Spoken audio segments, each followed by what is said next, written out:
नाजुक बनी हुई है। गणगौर पूजन के दौरान वो 90% तक झुलस गई थी। डॉक्टर ने कहा है कि ब्रेन हैमरेज भी हुआ है।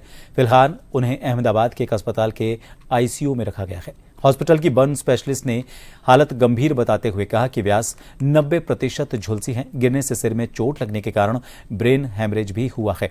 उन्हें वेंटिलेटर सपोर्ट पर रखा गया है। गंभीर स्थिति के कारण अभी सर्जरी भी संभव नहीं है। गिरिजा व्यास के भाई गोपाल शर्मा ने ब्रेन हैमरेज और वेंटिलेटर की बात से इनकार किया। उन्होंने कहा कि दीदी सिर्फ आईसीयू में भर्ती हैं। कांग्रेस नेताओं ने भी डॉक्टर गिरिजा व्यास की सेहत को लेकर उनके परिवार से बात की और जल्द स्वस्थ होने की कामना की।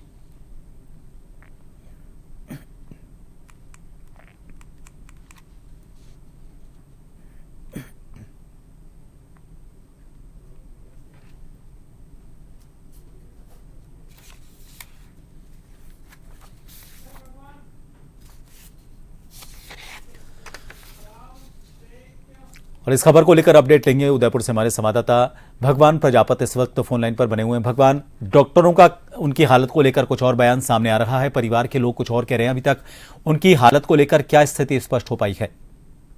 अभी स्थिति की बात करें तो बात इसलिए स्पष्ट नहीं हो पाई है कि डॉक्टर का कुछ और कहना है और उनके परिजन जो है वो कुछ और कह रहे हैं। गिरिजा व्यास जब ये घटना हुई थी तब डॉक्टर गिरिजा व्यास की जो स्थिति थी वो नाजुक बताई जा रही थी। उसके बाद अहमदाबाद रेफर किया गया और जो वहाँ के जो डॉक्टर अहमदाबाद थे उनका यह कहना है कि ब्रेन हैमरेज हो गया है, जबकि उनके भाई का यह कहना है कि केवल आईसीयू में शिफ्ट किया गया इलाज के लिए। अभी तक स्थिति इसलिए स्पष्ट नहीं हो पा रही है क्योंकि उनका इलाज अभी अहमदाबाद चल रहा है और जो बातें अभी तक बात सामने आई है वो अलग अलग बात सामने आने के बाद अब ये कहते हैं दो तरफा अलग अलग बातें सामने आई है। हालांकि स्थिति बड़ी नाजुक बनी हुई है और आईसीयू में भर्ती है, बात तो स्पष्ट है।